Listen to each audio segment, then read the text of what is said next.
আসসালামু আলাইকুম প্রিয় শিক্ষার্থী ভাইয়া অপুরা, তোমরা যারা ক্লাস 9 এবং 10 এ পড়ো তোমাদের জন্য আমি ভিডিও সিরিজ তৈরি করতেছি। তোমাদের সম্পূর্ণ গণিত বইটা আমি ইনশাআল্লাহ এই সিরিজ ভিডিওতে দেওয়ার চেষ্টা করব। সেই ধারাবাহিকতায় আজকে সেটের আমি 4 নম্বর প্রশ্নের সলিউশন করে দেওয়ার চেষ্টা করব ইনশাআল্লাহ। তো 4 নম্বর প্রশ্নতে আসলে আমাদের যে ম্যাথগুলো দেওয়া আছে এগুলা হচ্ছে ডি মর্গানের সূত্র।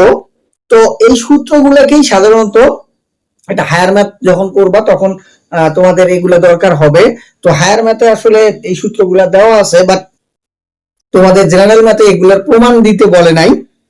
তো সেই প্রমাণগুলো তোমাকে দিতে হবে না, এখানে যে সংখ্যাগুলো দেওয়া আছে এই সংখ্যাগুলোর মাধ্যমে আমাকে প্রমাণ করে দিতে হবে।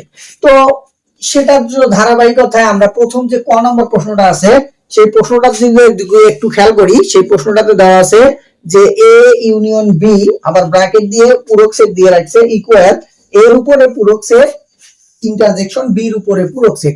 তো এই প্রশ্নটা করার জন্য আমি সর্বপ্রথম দেওয়া আছে মানগুলো আমি লিখলাম। এখানে যেহেতু আমাকে পূরক সেট বলছে, পূরক সেট থাকলে সবসময় সার্বিক সেটের মানটা লিখতে হয়। তো সার্বিক সেটের মানটা আমি লিখলাম। সার্বিক সেটের মান হচ্ছে 1 2 3 4 5 6 7, এর মান হচ্ছে 1 3 5, বি এর মান হচ্ছে 2 4 6।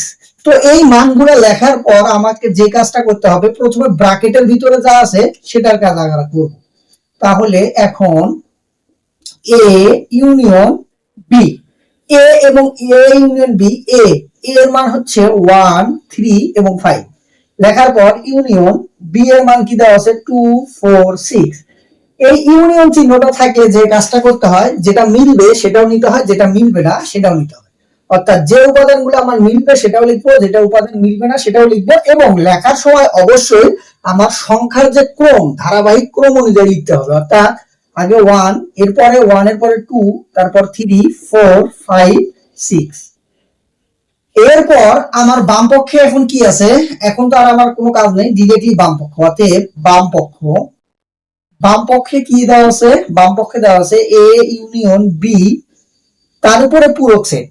পূরক সেট জিনিসটা হচ্ছে যার উপরে পূরক সেট থাকবে সার্বিক সেট থেকে সেই সেটের মানটাকে বাদ যাবে। তাহলে সার্বিক সেট কি, সার্বিক সেটের মান হচ্ছে 1 2 3 4 5 6 7 মাইনাস এ ইউনিয়ন বি এর মান আমি কিছুক্ষণ আগে পাইলাম, সেটা হচ্ছে 1 2 3 4 5 6। এখন এই জায়গায় বাদ বা ডিফারেন্স যাই বলি না কেন, এই পার্থক্যটা যখন আমরা করতে যাব তখন আমাদের যে যে উপাদানগুলো মিলবে সেই উপাদানগুলোকে বাদ দিতে হবে, এবং মনে রাখতে হবে শুধুমাত্র প্রথম উপাদান থেকে দ্বিতীয় উপাদান বাদ যাবে। একটু খেয়াল করি, 1 থেকে 6 পর্যন্ত সবগুলো এখানে যেহেতু মেলে তাহলে এগুলো সবগুলো বাদ যাবে, তাহলে থাকবে শুধুমাত্র আমার 7 থাকবে। এটা আমার বাম পক্ষের কাজ শেষ। এখন আবার এর উপরে পূরক সেট, তাহলে আবার আগের মতো যার উপরে পূরক সেট সার্বিক সেট থেকে তার মান বাদ যাবে। সার্বিক সেটের মান 1 2 3 4 5 6 7, সেখান থেকে এর মান বাদ যাবে, এর মান হচ্ছে 1 3 5। এখন 1 3 এবং 5 এটা বাদ যাবে, তাহলে থাকবে কি, থাকবে হচ্ছে 2 4 6 7। এরপর আমার আরেকটা আছে, সেটা হচ্ছে এবং বি পূরক। তাহলে বি পূরক মানে কি, সার্বিক সেট থেকে বি এর মান বাদ যাবে। সার্বিক সেট কি 1 2 3 4 5 6 7, সেখান থেকে বি এর মান কি আছে 2 4 6, এটা বাদ যাবে। তাহলে 2 4 6 বাদ যাবে, তাহলে থাকবে কি, থাকবে হচ্ছে 1 3 5 এবং 7। এখন খেয়াল করো, আমি এ পূরকের মানও পাইছি, বি পূরকের মানও পাইছি, তাহলে এখন আমি লিখবো অতএব ডান পক্ষ। তাহলে ডান পক্ষ কি হবে, ডান পক্ষ হবে এর উপরে পূরক সেট ইন্টারজেকশন বির উপরে পূরক সেট। এর উপরে পূরক সেটের মান কি পাইছি, সেটা হচ্ছে 2 4 6 7, ইন্টারজেকশন বির উপরে পূরক সেটের মান পাইছি 3 1 3 5 7। এখন এই যে চিহ্নটা, এটার নাম হচ্ছে ইন্টারজেকশন। ইন্টারজেকশন থাকলে কি কাজ করতে হয়, যে যে উপাদান আমার মিলবে শুধুমাত্র সেই উপাদান হবে। এখন খেয়াল করো, এই জায়গার মধ্যে শুধুমাত্র আমার এই 7টাই মেলে, যার কারণে এটা হবে কি 7। একটু খেয়াল করো, বাম পক্ষ আমার 7, ডান পক্ষ হচ্ছে কি 7, তাহলে আমি লিখতে পারবো অতএব বাম পক্ষ সমান ডান পক্ষ প্রমাণিত। আশা করা যায় এটা তোমরা বুঝতে পারছো। এখন আমরা খ নম্বর প্রশ্নটাতে যদি দেখি, তাহলে এখানে আমার বি এবং সি এর মান লাগবে, যেহেতু আমার পূরক সেট আছে যার কারণে এখানে অবশ্যই সার্বিক সেটের মানটাও লিখতে হবে। তাহলে সার্বিক সেটের মান লিখছি, বি এর মান লিখছি এবং সি এর মান লিখছি। এখন আমার যে কাজটা করতে হবে সেটা হচ্ছে, প্রথমে আগে ব্র্যাকেটের কাজ করব আগের অঙ্কটার মতোই। তাহলে এখন বি ইন্টারসেকশন সি, তাহলে বি এর মান হচ্ছে 2 4 6 ইন্টারসেকশন সি এর মান হচ্ছে 3 4 5 6 7। তো এখন এখানে ইন্টারসেকশন মানে যেটা যেটা মিলবে, তাহলে এখানে খেয়াল করো 4 এবং 6 মিলে, তাহলে 4 6। এরপর অবশ্যই আগের মতো বাম পক্ষ, তাহলে এখানে বাম পক্ষ কি আছে, বাম পক্ষ আছে বি ইন্টারসেকশন সি, তার উপরে কি সেট, পূরক সেট। তো পূরক সেট থাকলে কি হয়, সার্বিক সেট থেকে যার উপরে পূরক সেট সেই সেটের মান বাদ যায়। তাহলে যদি আমি বাদ দেই, তাহলে সার্বিক সেটের মান হচ্ছে 1 2 3 4 5 6 7 মাইনাস এইটার মান পাইছি কত, 4 এবং 6।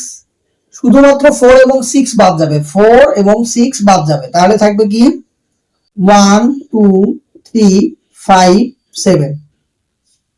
এরপর আমাকে বাম পক্ষ আমার শেষ, এখন কি করতে হবে, তাহলে আবার বির উপরে পূরক সেট, তাহলে সার্বিক সেট থেকে বির মান বাদ যাবে, তাহলে সার্বিক সেট হচ্ছে 1 2 3 4 5 6 7, সেখান থেকে বি এর মান বাদ, বি এর মান হচ্ছে 2 4 6, তাহলে 2 4 6 এটা বাদ যাবে, তাহলে থাকবে কি 1 3 5 এবং 7। এরপর আবারও সির উপরে পূরক সেট, তাহলে এবং সির উপরে পূরক সেট অর্থাৎ সার্বিক সেট থেকে সির মান বাদ, তাহলে সার্বিক সেট হচ্ছে 1 2 3 4 5 6 7, সেখান থেকে সি এর মান বাদ, সি এর মান হচ্ছে 3 4 5 6 7, তাহলে 3 4 5 6 7 এগুলো বাদ যাবে, তাহলে থাকবে কি শুধুমাত্র 1 এবং 2। এখন আমাকে এই দুটাকে কি করতে বলছে, ইউনিয়ন করতে বলছে, তাহলে অতএব ডান পক্ষ ইকুয়াল বি এর উপর পূরক সেট ইউনিয়ন সি এর উপর পূরক সেট। তাহলে বি এর উপর পূরক সেটের মান পাইছি কি 1 3 5 7 ইউনিয়ন সি এর উপর পূরক সেটের মান পাইছি কি 1 এবং 2। ইউনিয়নের কাজ হচ্ছে যেটা মিলবে সেটাও, যেটা মিলবে না সেটাও, সবগুলো লিখতে হবে। তাহলে 1 লিখলাম, 2 লিখলাম, তারপরে 3 5 এবং 7। একটু খেয়াল করি, এই মান এবং এই মান আমার কি মিলছে, যেহেতু মিললো তাহলে আমি এটা বলতে পারবো অতএব বাম পক্ষ সমান ডান পক্ষ, এটাও প্রমাণিত। এখন আমি তোমাদের এখানে গ এবং ঘ দুটা অঙ্কের মধ্যে একটা অঙ্ক করে দেব, আর একটা অঙ্ক তোমাদের বাড়ির কাজ থাকবে। এখন আমরা 4 নম্বর প্রশ্নটার দিকে যদি খেয়াল করি, 4 নম্বর প্রশ্নটাতে দেখো এখানে আমার যেহেতু সার্বিক সেট দেওয়া নাই, যার কারণে আমি যেহেতু আমার 4 নম্বর প্রশ্নটাতে পূরক সেট দেওয়া নাই, যার কারণে আমি সার্বিক সেটের মানটা লিখবো না, শুধুমাত্র এ বি এবং সি এর মান লিখবো। তাহলে এই অঙ্কের মধ্যে আগের মতো আগে আমাকে ব্র্যাকেটের ভিতরের কাজ করতে হবে। তাহলে এখন এ ইন্টারসেকশন বি, তাহলে এর মান কি, এর মান হচ্ছে 1 3 এবং 5, ইন্টারসেকশন বি এর মান হচ্ছে 2 4 এবং 6। একটু খেয়াল করি, ইন্টারসেকশন করলে কি হয়, শুধুমাত্র আমার যে যে মানগুলো মিলবে সেটা হয়। তাহলে এখানে খেয়াল করি 1 3 5 এবং 2 4 6 কোনোটা কি মেলে, কোনোটা মেলে না। যেহেতু কোনোটা এখানে মিলতেছে না, যার কারণে এখানে হবে হচ্ছে ফাঁকা সেট। আমি এটাও লিখতে পারবো অথবা এই যে চিহ্নটা এটাও দিতে পারবো, কিন্তু কখনো ফাঁকা সেটকে এইভাবে করে লেখা যাবে না, এটা একটু খেয়াল রাখবো। যদি আমি সেকেন্ড ব্র্যাকেট দেই তাহলে শুধুমাত্র সেকেন্ড ব্র্যাকেট দেবো, ওখানে শূন্যও লেখা যাবে না, এটা মাথায় রাখবো। আর ওরই চিহ্নটা অনেক ক্ষেত্রে তোমরা ভুল করে রাখো, এভাবেও দাও, এটাও কিন্তু হবে না, এটা মাথায় রাখবা। এখন আমি বাম পক্ষটা লিখবো। বাম পক্ষ কি দেওয়া আছে, বাম পক্ষ দেওয়া আছে A intersection B union C, তাহলে এ ইন্টারসেকশন বি এর মান কি পাইছি, ফাঁকা, ইউনিয়ন সি এর মান কি পাইছি 3 4 5 6 এবং 7। তো এখানে যেহেতু ফাঁকা সেট আছে, তো এখানে তো কিছুই হবে না, যা আছে দ্বিতীয় উপাদানে সবগুলাই হবে। তাহলে 3 4 5 6 এবং 7। এরপর আমার বাম পক্ষের কাজ শেষ। এরপর আমি আমার ডান পক্ষের যে ব্র্যাকেট গুলো আছে সেগুলোর কাজ করব। তাহলে আবার এ ইউনিয়ন সি, তাহলে এ এর মান হচ্ছে 1 3 এবং 5, ইউনিয়ন সি এর মান কি দেওয়া আছে, সি এর মান হচ্ছে 3 4 5 6 7। তাহলে এই জায়গায় ইউনিয়ন মানে যেটা মিলবে সেটাও, যেটা মিলবে না সেটাও।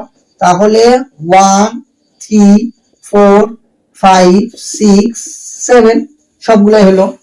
এবং আবারও ব্র্যাকেট যেটা দেওয়া আছে সেটার কাজ করব। তাহলে বি ইউনিয়ন সি, তাহলে বি এর মান দেওয়া আছে 2 4 6, ইউনিয়ন সি এর মান হচ্ছে 3 4 5 6 7। তাহলে এখানে আবারও সেম কাজ, যেটা মিলবে সেটাও, যেটা মিলবে না সেটাও।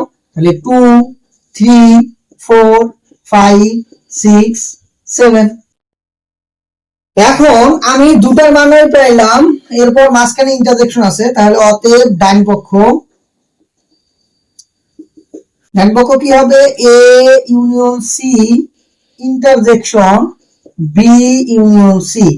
তাহলে এ ইউনিয়ন সি এর মান কি দেওয়া আছে, এ ইউনিয়ন সি এর মান দেওয়া আছে 1 3 4 5 6 7, ইন্টারসেকশন বি ইউনিয়ন সি এর মান দেওয়া আছে 2 3 4 5 6 এবং 7।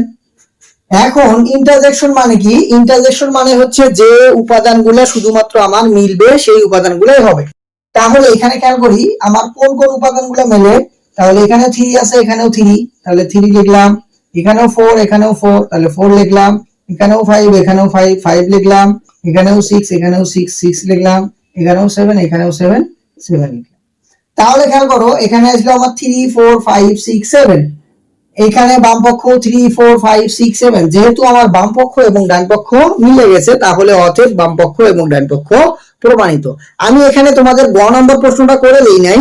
এই গ নম্বর প্রশ্নটা যেহেতু ঘ নম্বর এবং গ নম্বর একই প্রশ্ন, আমি ঘ নম্বর প্রশ্নটা করে দিয়েছি, আর গ নম্বর প্রশ্নটা তোমাদের বাড়ির কাজ। তারপরে যদি তোমাদের কারো কোনো সমস্যা হয় তাহলে অবশ্যই আমাকে কমেন্ট করে জানাবা, আমি গ নম্বর প্রশ্ন করে দেওয়ার চেষ্টা করব ইনশাআল্লাহ। আমার এই ভিডিওগুলো যদি তোমাদের ভালো লেগে থাকে তাহলে অবশ্যই আমার ইউটিউব চ্যানেলটাকে সাবস্ক্রাইব করবা, আর আমার যে ফেসবুক পেজটা আছে সেই পেজটাকে ফলো দিয়ে রাখবা। তোমরা জানোই যে আমার স্লোগান হচ্ছে ম্যাথকে ভয় নয় আমরাই করব জয় ইনশাআল্লাহ।